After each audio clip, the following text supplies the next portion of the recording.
You wake up one morning and something feels off. Not dramatic, not headline worthy, just off. Your coffee costs more. Your groceries feel lighter, even though the bill is heavier. You hesitate before clicking checkout on something you would have bought without thinking a year ago. Nothing broke. No crash. No emergency. And yet your behavior has changed. That's the uncomfortable truth about inflation. It doesn't just move prices. It rewires people. Right now, inflation isn't just an economic story. It's a behavioral one. And once you see how it works, you can unsee it. Because inflation doesn't hit all at once. It seeps in. Quietly. Like a slow leak in a tire you drive every day. And eventually, you start steering differently. Here's why this matters right now. For years, money felt easy. Rates were low. Credit was cheap. Spending felt harmless. Then prices started rising. Not evenly. Not predictably. Just enough to make people uneasy. And that unease is the real signal. Inflation isn't just about numbers on a chart. It's about trust. Trust in prices. Trust in wages. Trust that tomorrow won't quietly punish today's decisions. When that trust erodes, behavior shifts. Not because people panic, but because they adapt. Let's start simple.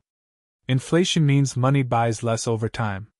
That's the textbook sentence. But in real life, inflation feels like betrayal. You didn't change. Your habits didn't change. But the system did. And the first thing inflation changes is how often you say, yes. You pause more. You compare prices more. You downgrade without calling it a downgrade. Name brands quietly lose to store brands. Subscriptions you meant to cancel finally get cancelled. Small indulgences start to feel negotiable. Not because people became disciplined overnight, but because inflation trains hesitation. That hesitation compounds. Businesses feel it first. Sales slow. Inventory lingers. So prices rise again to protect margins, which trains more hesitation. This feedback loop is the heart of inflation psychology.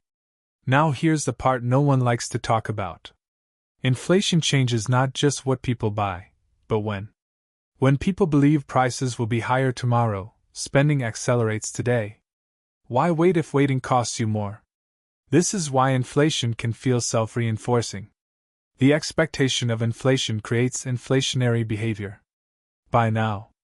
Stock up. Lock it in. Ironically, fear of higher prices can push prices higher. And this is where things get strange. Inflation makes people impatient with money, and patient with risk. Savings accounts lose appeal when inflation runs hotter than interest. Cash feels like it's rotting. So people look for alternatives. Stocks. Real estate. Crypto. Anything that feels like it might outrun inflation. Not because everyone suddenly wants to speculate, but because standing still feels worse.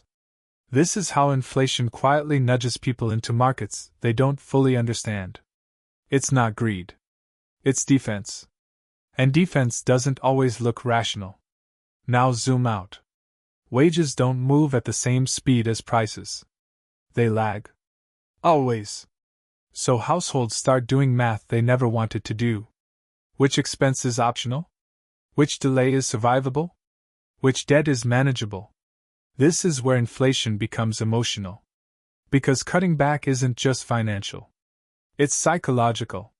You don't just buy less. You feel less secure. And when enough people feel that way, behavior shifts at scale. Hiring slows. Job switching accelerates. Side hustles multiply. Not because everyone wants more, but because everyone feels behind. Now let's talk about the hidden mechanism most people miss. Inflation isn't evenly experienced. Two households can live in the same city, earn similar incomes, and feel completely different realities. If most of your spending goes to rent, food, and energy, inflation hits harder. If your biggest expense is a fixed-rate mortgage from years ago, inflation might actually help you. Debt becomes lighter in real terms. Assets inflate. Cash shrinks. Inflation redistributes silently. That's why it feels unfair. Because it is. And this is where policy enters the story. Institutions like the Federal Reserve don't fight inflation with speeches. They fight it with interest rates. Higher rates slow borrowing, slow spending, cool demand. In theory. In reality, rate hikes are blunt instruments. They don't ask who's struggling. They just make money harder to use. Which again, changes behavior. People delay purchases.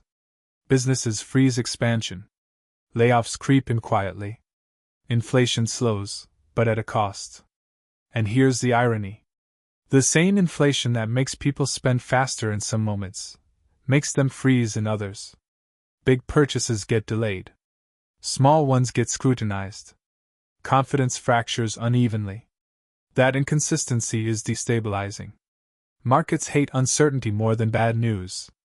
And inflation creates uncertainty everywhere. Even in places you wouldn't expect. Take productivity. When people feel prices rising faster than wages, motivation changes. Risk tolerance changes.